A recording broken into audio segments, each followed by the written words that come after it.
देखिए, ये जो कम्युनिकेशन सिस्टम है ये चाइनीज है, और इसको मेजर इशू किया जाता है जब आप जंगलों में, दुर्गम स्थानों में इसको यूज करते हैं, और सेना इसको ज्यादा यूज करती है।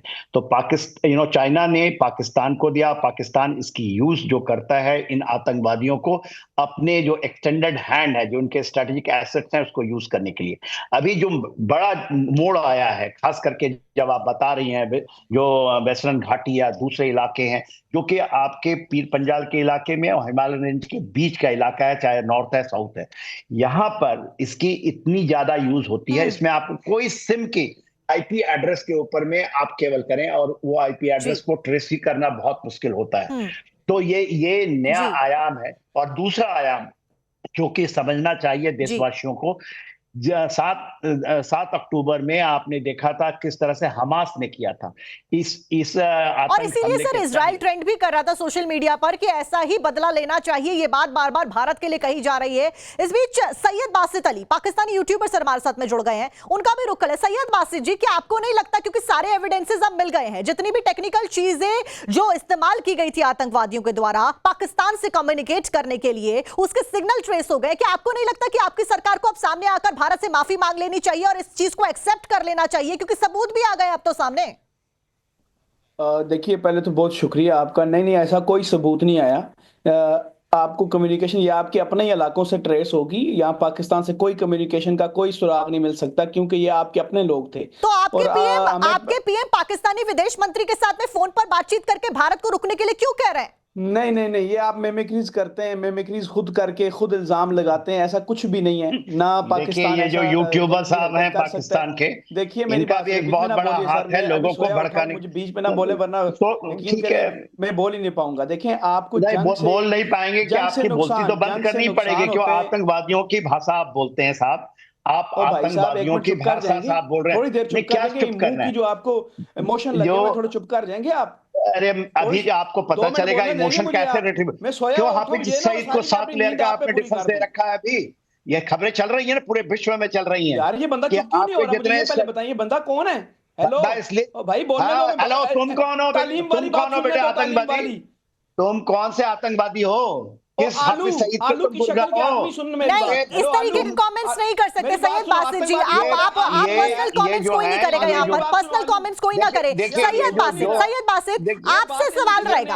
आप एक बात बताइए, अगर आपकी सरकार, सैयद बासित, अगर आपकी सरकार आतंकवाद को आगे नहीं बढ़ावा देती है, तो आखिरकार मदरसों को क्यों रोका गया, क्यों बंद किया गया समर ब्रेक का नाम देकर? लेकिन इस बीच आपको रोकते हुए बड़ी खबर बता दें, एनआईए की जांच में एक बड़ा खुलासा हुआ है। 3 सैटेलाइट फोन के इस्तेमाल के सबूत तक मिल गए हैं। आतंकियों के कनेक्शन का पता लगाया जा रहा है और पता चल गया है। जांच एजेंसियों ने 2 फोन भी ट्रेस कर लिए, यानी कि एक के बाद एक जो सबूत है वो ट्रेस किए जा रहे हैं। कौन से सैटेलाइट्स यूज किए गए, मोबाइल फोन्स यूज किए गए, कौन से डिवाइसेस इस्तेमाल किए गए, एक के बाद एक जो खुलासे हैं वो बड़े होते हुए नजर आ रहे हैं। तो जांच एजेंसियां लगातार जांच पड़ताल कर रही है और जांच एजेंसियों ने आतंकियों के कितने फोन ट्रेस किए हैं, अब आपको वो भी ग्राफिक्स के जरिए समझा देते हैं। जांच एजेंसियों ने 2 फोन ट्रेस किए हैं। दोनों मोबाइल फोन्स के सिग्नल की जांच में फिलहाल जुटी हुई है जांच एजेंसियां। बातचीत को डिकोड किया जा रहा है, ये जानकारी मिली है। आतंकियों और हैंडलर के बीच में ये बातचीत हुई थी और उसी बातचीत को डिकोड यहां पर एजेंसियां करती हुई नजर आ रही है। जैसे ये बातचीत डिकोड होती है और भी ज्यादा बड़े खुलासे होते हुए नजर आ जाएंगे। सैयद बासित, अब आप बताइए कि आपकी आवाम को सबसे ज्यादा दिक्कत हो रही है ना, जब उनको भारत से पाकिस्तान वापस बॉर्डर क्रॉस करके भेजा गया तो वो रोते बिलखते हुए लोग कम से कम उन्हीं की खातिर आपकी सरकार सामने आकर माफी मांग ले और एक्सेप्ट कर ले कि हाँ, हम आतंकवाद के पनाहगार हैं। आपको नहीं लगता? देखिए मेरी बात सुने, जो आप ये बार बार ऑडियो का कह रही हैं, हमारी इंटेलिजेंस एजेंसीज के अभी हम इसलिए आपको दे नहीं रहे, हमें फायदा नहीं है आपको देने का। हमारे पास नरेंद्र मोदी की पूरी ऑडियो मौजूद है जिसमें वही टेररिज्म करवा रहा है, हमें इसीलिए उनका नाम ले रहे हैं। तो जारी करिए ना, ऑडियो मौजूद है। हमारे पास टोपी पहनने वाले नरेंद्र मोदी का नाम लेने से पहले जाकर देखिए, ये भारतीय चैनल में बैठ करके पाकिस्तान के जो अरे आतंकवादियों के जाहिल टोपी बेचने वाले तुम, अरे मम्मी बोल रही है जैसे, और चुप कर यहाँ, अरे तुम टोपी पहनने वाले बिके हुए आतंकवादियों के सरगना, आपको मुझे बोलने दे। आतंकवादियों के टोपी बेचने वाले पाकिस्तान में जाके कटोरा बेचो। और भाई तेरी टेंट पे मैं जूते मारूंगा, इस टेंट पे, तेरी टेंट पे जूते मारूंगा। देखिए, या तो आप ये चैनलों में ना बैठें, इस तरीके की चीज आप नहीं कर सकते हैं, और ये दर्शाता है आपकी मानसिकता। आप जब एक भारत के नेशनल टीवी चैनल पर सैयद बासित बैठे हैं ना, तो आप अपने पूरे मुल्क, अपनी पूरी आवाम और अपने पूरे देश को यहाँ पर रिप्रेजेंट कर रहे हैं। और ये चप्पल और ये जो जूता आप दिखा रहे हैं ना स्क्रीन पर, साफ तौर पर ये दिखाता है कि पाकिस्तान की सोच भारत के लिए क्या है। ये सोच दिखाती है कि आप आतंकवाद के पनाहगार हैं। ये सोच दिखाती है कि कैसे आप आतंकवाद को पालते पोसते हैं। और ये क्या कर रहे हैं आप नेशनल टीवी चैनल पर? इस वक्त भारत की पूरी आवाम आपको देख रही है और आपकी हरकतों को देख रही है। सरगना को क्या देखा, इनको मारने क्या बैठाया, क्या डिस्कशन करें हम इनके साथ? अब मैं इनके साथ क्या डिस्कशन करना चाहती हैं कि ये बोलना चाहती है आपके यूट्यूब चैनल्स बंद हो गए, आपके पास दाने दाने की किल्लत के लिए पाकिस्तान आगे बढ़ रहा है। पानी आपका बंद हो गया, हुक्का पानी पूरी तरीके से भारत ने बंद कर दिया है, एयर स्पेस भारत ने बंद कर दिया है, कई सारे प्रतिबंध भारत ने लगा दिया। आपकी आवाम को देश छोड़ने का ऑर्डर भारत ने दे दिया, और वो वापस पाकिस्तान में जाकर रो रही है कि भारत हमें वापस अपने देश में रख लो, हमें नागरिकता दे दो। और आप यहाँ पर जूता दिखा रहे हैं। घूमने वाले चाइना से जूते लेकर आते हो। अगर आप बीच में मोला, मैं आपको बड़ी कटोरे बोले, जो जूते जाके बेचो, जूते पड़ रहे हैं बेटा तुमको। यही ठीक है, आप दोनों एक मिनट बने रहिए हमारे साथ। लेकिन इस बीच पल पल की बड़ी खबर हम दर्शकों को बता रहे हैं। पहलगाम में हुए आतंकी हमले से जुड़ी हुई नव भारत पर भारत पाकिस्तान बॉर्डर से एक रिपोर्ट आई है। पुलकित नागर की एक्सक्लूसिव रिपोर्ट। बंकर में लगे लोहे को बेच रहे हैं पाकिस्तानी नागरिक। भारतीय खुफिया एजेंसी के सूत्रों के हवाले से एक बड़ी दिलचस्प जानकारी आ रही है पाकिस्तान को लेकर।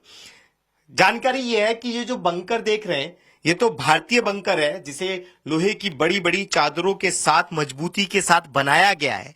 लेकिन पाकिस्तान पर भी ऐसे बंकर बने हुए हैं, जो इंडिया पाक बॉर्डर है वहां पर भी इसी तरीके के बंकर बने हुए हैं।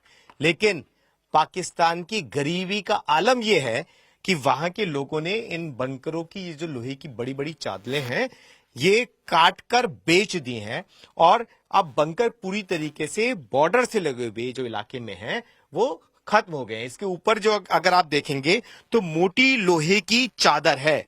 और भूखमरी पाकिस्तान में ऐसी है, गरीबी पाकिस्तान में ऐसी है कि इसकी ये चादर लोहे की, इसे खोल दिया गया है और इसे बेच दिया गया है। कुछ कुछ हिस्से वहां पर इस बंकर के बचे हैं। आसपास जितने भी बंकर हैं वो तबाह हो चुके हैं, बेच दिए गए, खत्म हो गए।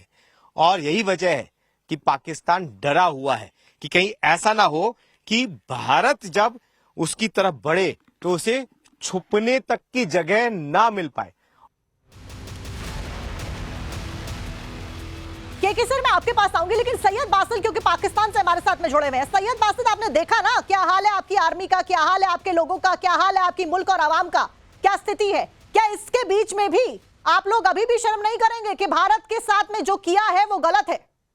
देखिए, आप आर्मी की बात करते हैं, आपने हमेशा चैनल्स पे कहा है पाकिस्तान आर्मी के पास बंगले हैं, पता नहीं क्या है, पता नहीं क्या है, और आप उनकी ये चीजें दिखा के कह रहे हैं वो गरीब है। और दूसरी तरफ अपनी आर्मी देखें, जो जिनकी वीडियोस रिलीज होती हैं कि एक जो है ना रोटी नमक के साथ खा रहे होते हैं, बासी रोटी, और बताते हैं कि हमें मोदी सरकार रोटी तक नहीं दे रही, और आप हमारी आर्मी को कंपेयर कर रहे हैं। देखें, आपको इस जंग में आपको नुकसान ज्यादा है। आपको पिछली बार 700 करोड़ का नुकसान हुआ है, पर 540 पाकिस्तानी भिखमंगे को लेकर आई है, कटोरा लेकर के बेचने वाला, ये क्यों बोलने वाला? पता नहीं है कि हमारी जो मिलिट्री है ओवरऑल वर्ल्ड में वो 4th नंबर पर है, और आपकी पावर्स का 12th नंबर पर स्टैंड करती है। ये गंजा फिर क्यों बोला, लेकर आई है? मैं बात कर रहा था, तो यूट्यूब चैनल बैन है इंडिया में, फिर बोला इसको जूता इसलिए दिखाता हूं मैं, इसकी टेंट पे जूता मारूंगा, इसकी मैं टेंट पे जूता मारूंगा अगर ये चुप ना हुआ। मेरी बात में बोला, मैं इल्म वाली बातें करता हूं, ये गंजा झूठा ये बकवास करने लग जाता है। इसको इल्म की बात करना। 540 करोड़ में जूता लेके ही बैठता हूं, इसके बोलेगा तो इसकी टेंट पे, आलू की टेंट पे पड़ेगा 540 करोड़। ये कैसी भाषा का उपयोग किया जा रहा है? हम दर्शकों को दिखा भी नहीं सकते हैं। के सर, आप बोलिएगा, लेकिन उससे पहले मैं बता दूं अपने दर्शकों को कि ये है पाकिस्तान से जुड़े हुए रिप्रेजेंटेटिव्स जो अपने YouTube चैनल चलाते हैं, जिनके कई सारे फॉलोअर्स हैं, और पाकिस्तान की आवाम ऐसे लोगों को फॉलो करती है जो कि एक नेशनल टीवी चैनल पर बैठकर जूता दिखाते हैं, पाकिस्तान को रिप्रेजेंट करते हैं। इससे साफ तौर पर नजर आता है कि पाकिस्तान की मानसिकता क्या है।